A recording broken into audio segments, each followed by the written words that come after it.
Hello everyone, welcome to the Maria Cozette Show, where the left brain meets the right. Today I have a great guest, very interesting individual, highly accomplished banker, community leader, and a talented writer. Poems, songs, the whole nine. Dr. Viken Hovsepian will be joining us shortly. And of course, for any additional information about the show, visit mariacozette.com/television. I have this next guest with me on my set.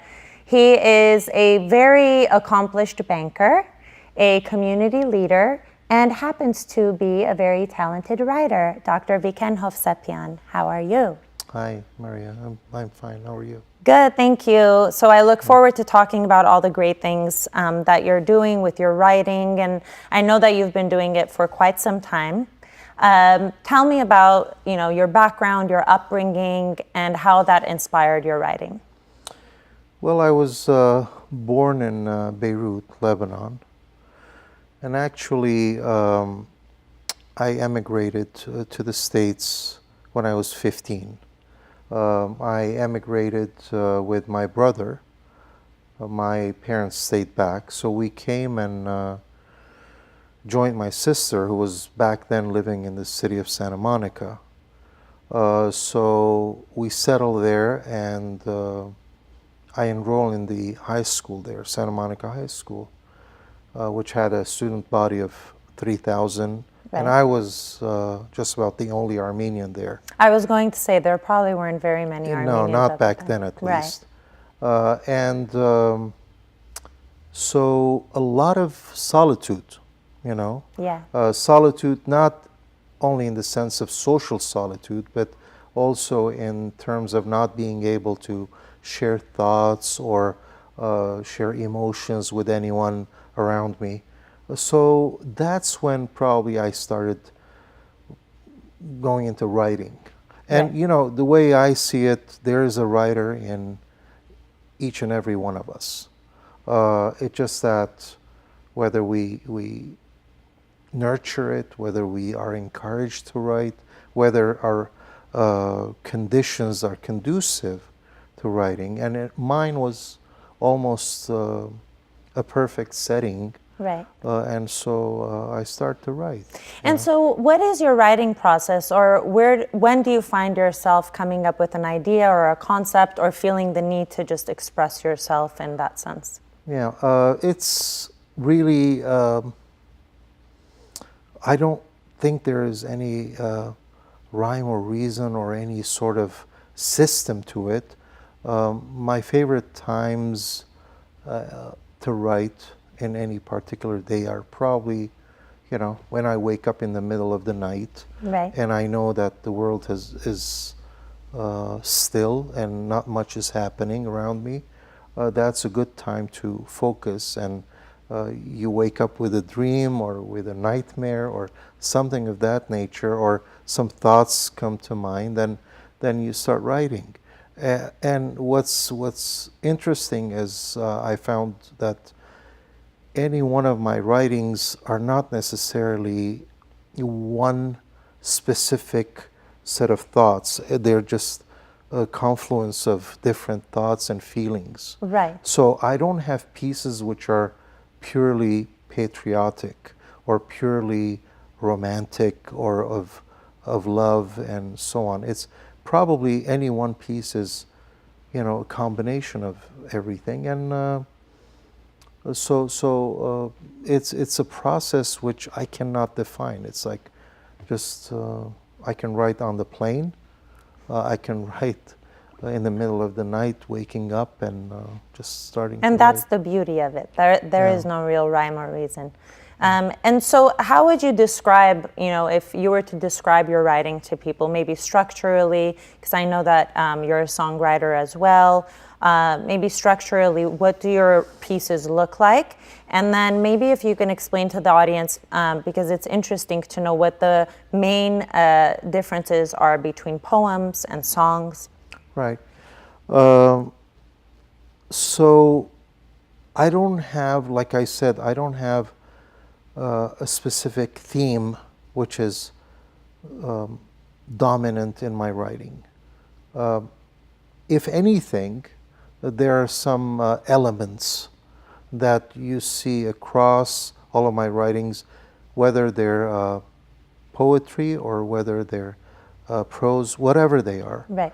For example, just my fascination with bodies of water, for example. That's probably because I was in Santa Monica, or because I'm from Beirut, and anybody who's from Beirut automatically is associated with the sea and the Mediterranean Sea. That's where vacations are, and so on, strolls by the beachfront and so on. So all of that and the majesty of, let's say, the ocean, the Pacific Ocean in this instance, and the mystery of it and so on, you see it very prevalent in my writings. It comes back and forth. And any sort of densities like forests and the mystery of forests and so on. So those are there. These are some elements that come across. But like I said, the piece itself can have some elements of patriotism, but they can also have different emotions, such as love and friendship and so on. And in terms of what is the difference between writing lyrics for songs or just writing poems, let me just say that my writings which have evolved into songs, only a few of them have been written to music. So they have been poems which then have been adopted adopted by a singer, and they have been adapted to a certain music. Only a few of them have been written to to some music that have been given to me, and I can only recall of a few at least. It's different because writing to music is more, limiting, because you have to. Very true. You have to follow the music. You know this. I mean, you go through the same process. That's very true. I was going to say, for aspiring writers, sometimes when they want to be a writer and they have all these thoughts, it's hard to organize the thoughts. And it's kind of true to that. There are no limitations with writing. You just let your thoughts spill on the page. Right. And that's why my poems don't have any specific structure. A lot of times I don't even rhyme. It just flows, and I write what I write. And a lot of people ask me, well, what was this piece about? And I say, this is like asking a painter to explain to you what their painting is all about. It is what you take from the writing. Their interpretation. Your interpretation is what matters. Of course, you're going to see some thoughts, and you're going to see some, pictures presented through the writing, but it's for you to interpret the way you do it. Absolutely. Art is subjective in any form. Right. Stay with us. A lot more to talk about with Dr. Viken Hovsepian. 7Q Spa Laser and Aesthetic Center has opened its doors to their new location in Glendale, a luxurious space offering cutting-edge technologies, including laser hair removal for men and women, all injectables and fillers, Botox, Restylane, Kybella, Juvederm Ultra Plus, and all other variations, PDO thread lift, PRP facial with mesotherapy and microneedling. Visit their new location, 7Q Spa Laser and Aesthetic Center. Welcome back to the Maria Cozette Show. My guest today is Dr. Viken Hovsepian. And so you have quite an impressive educational background, and you serve as a role model for many in our community. And as a doctoral candidate myself, it's interesting for me to ask you what your problem of practice was for your dissertation. And being that it's such a stressful process, quite lengthy and tedious, did your creative outlet in some way, even though it's writing, but did it alleviate any of that stress? Obviously, the dissertation is, again, writing. A lot of writing. A lot of writing, and a lot of, whether you like it or not, there would be a lot of creative writing. My dissertation, my field of study was international relations. And my dissertation was on the topic of U.S. foreign policy, specifically about decision-making processes as to what makes leaders decide what they decide upon. Interesting. So there's a lot of game theory, there's a lot of psychoanalytical stuff involved. It goes across different U.S. administrations and looks into what made certain administrations decide what they decided upon. And the case studies I took was the Palestinian experience. And as from 1948 to 1988, I looked at all the U.S. administrations and to look into why a specific administration had the policies it did. Whether one, for example, one leader had some idiosyncratic elements to their decision making, some other ones had a lot of religious influences, some other ones looked into, the domestic lobby as a force that influenced their decisions, and so on. Fascinating. But during the writing period, which didn't last very long, I mean, I know that a lot of... It feels like it'll last forever. Yeah, a lot of students put in years to write.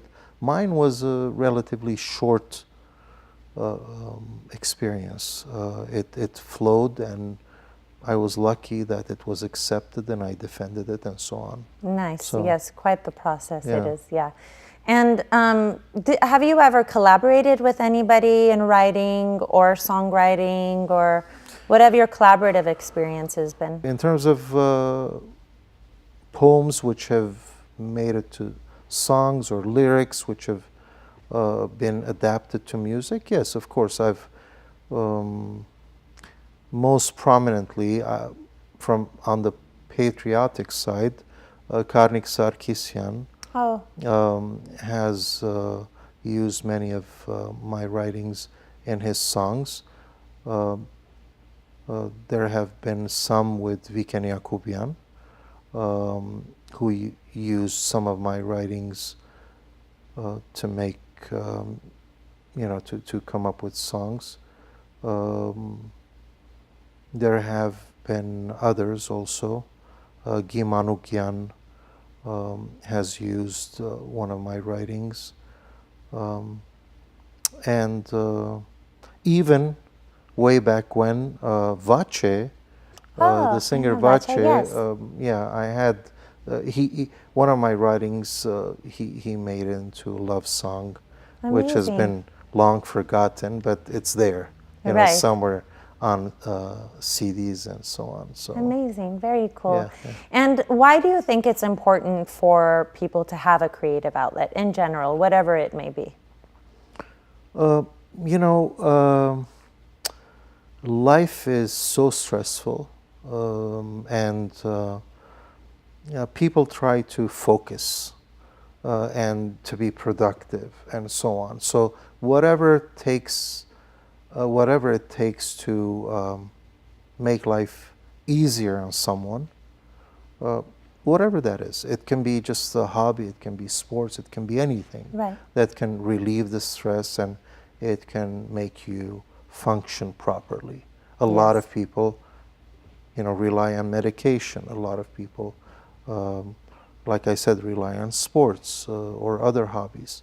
In my case, writing has been a very important element in making me function the way I functioned and produce. Beautiful. So, and out of all the pieces that you've written, is there one that particularly speaks to you or maybe was inspired by a special experience? You hold it close to heart, whatever? There are so many of them that speak to a specific period, whether it's a day in my life which has been very significant, or a period of time even where I have been consumed with some feelings. But probably I knew you would ask this question, so what I would identify as the one writing which was out of sheer emotions has been a piece that I wrote having to do with the five guys in Lisbon back in the 80s, where they collectively went into a Turkish embassy and basically committed an act of collective suicide, if you'd like to call that. And of course, it was such. I remember hearing the news, and I had a tough time processing it, because this was not just one guy going in and doing an political act of, suicide. It was five guys, right, coming together and exhibiting, what somebody may look at and see as a waste of human life. Right. Somebody else may look at it and see a great act of heroism.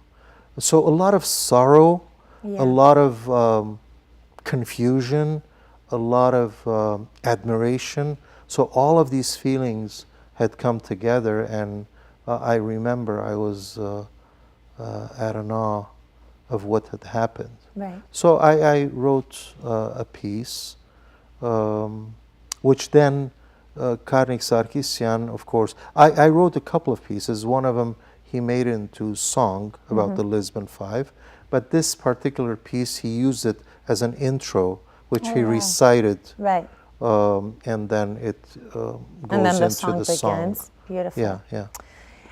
Would it be too much to ask for you, I should say, to share a piece with us? No, not at all. Beautiful. Let me just, so should I read it? Yes, whenever you're ready. Okay, yes. so I may not be very good at the reciting part, but you'll get yes, the absolutely. song. So the title is İçek Yergünken. So it goes like this. Tuk zënunt në ik aryni, vohpi u darabanki. Tuk zënunt në ik naev gamki jev haqtanagi. Tuk zënat që ik tidelu, cavelu jev meknelu. Ոչ tuk hantisadesh që ik կրնարըլալ, չունեիք այդ իրավունքը։ Մեր բայկարի բադմությունը թերասաններ չխաղցան, այդ բադմությունը թադերակիրմը չկրեց, այդ բադմությունը կրեցիք թուք, կրեցիք ծեր ծնունդով ու աբա մահով։ Խեղտեցիք ծեր եսը ու զայն վերածեցիք զոհապերության։ Ձեր երթումը արմադացավ ձեր սրտերում մեջ ու հասակ զոհապերության փակինին։ Իջեք երկնքեն, ընկերացեք մեզի, քալենք հաստատ այս քետնի վրա վստահությամբ եւ ձեր շունչով զինվինք, ոչնչացնենք ամեն բան, որ գարտարացնե մեր անդարբերությունն ու հանգիստ ընթացքը, դառնանք կայծակ, դառնանք թանակ, դառնանք պատուհասը թշնամուն, դառնանք փուշի իր աչքին, հանուն մեր սուրբ պայքարին ընկերներ, հանուն ձեր սիրելի իշադակին։ Beautiful. Yeah, I so, love it. yeah, thank you. Very, very touching. And in fact, I don't know if it's like this with you, but I've found that I'm most inspired to write after a sad experience, something more painful. I don't know why I'm not inspired to write when I'm very happy. I don't know. And everybody has their own, inspiration, but that was absolutely moving and very So sadness, pride, all of those admiration. things, yes. Even anger, as you mentioned earlier, just a mixture of emotions. Yeah. Very nice. Thank you so much for being here and blessing my set. Yeah, thank you. Thank you for having me. Of course. Stay with us. The Art of Giving, where we spotlight a charitable organization. The Humane Society of the United States provides direct care to more than 100,000 animals each year through sanctuaries, vet programs, and emergency shelters and rescues. The objective is to create a more humane society, where the welfare of animals are respected and they are given a deserving chance. Although they have a running list of fights that they consistently pursue and work to protect, their main projects include stopping puppy mills, ending cosmetics animal testing, banning trophy hunting, protecting chickens used for meat, and preventing horse slaughter. They are highly reputable and known as the nation's most effective animal protection organization. The best way to support such an organization is to donate any amount. Please visit humanesociety.org. Now it is time for us to spotlight a legend in a segment we call Know the Greats. Dr. Elizabeth Blackwell is a pioneer who championed the participation of women in the medical profession and ultimately founded a medical college for women. She is the first woman in America to receive a medical degree and has published several books about women in medicine. As a native Brit, Dr. Blackwell's family moved to America only after her father expressed a strong desire to help abolish slavery. Well, it's a good thing they did because Elizabeth left an indelible mark on the United States. Dr. Blackwell was initially repelled by the idea of studying medicine, and I quote, "I hated everything connected with the body and could not bear the sight of a medical book. My favorite studies were history and metaphysics, and the very thought of dwelling on the physical structure of the body and its various ailments filled me up with disgust." Can you imagine that and who she went on to be? Dr. Blackwell was inspired to pursue medicine by a dying friend who had said her ordeal would have been better attended to by a female physician. At the time, most male physicians trained as apprentices to experienced doctors, and there were a few medical colleges, however, none that accepted females. In a relentless pursuit to attain a medical education, women obtained their apprenticeship from unlicensed physicians. Born on February 3rd in 1821, her birthday is now recognized as National Women Physicians Day. That's a wrap for the Maria Cozette Show. Thank you guys for tuning in. It was such a pleasure having Dr. Hovsepian on my set. And really, anytime I get to interview these amazing individuals, I learn something new. For additional information about the show, visit mariacozette.com/television. Follow us on IG, like us on Facebook, and of course, reach out to us. We love hearing from you. info@mariacozette.com. But with all this talk about studying, I need to get back to my doctoral research. So everyone stay creative. Have a good night. you.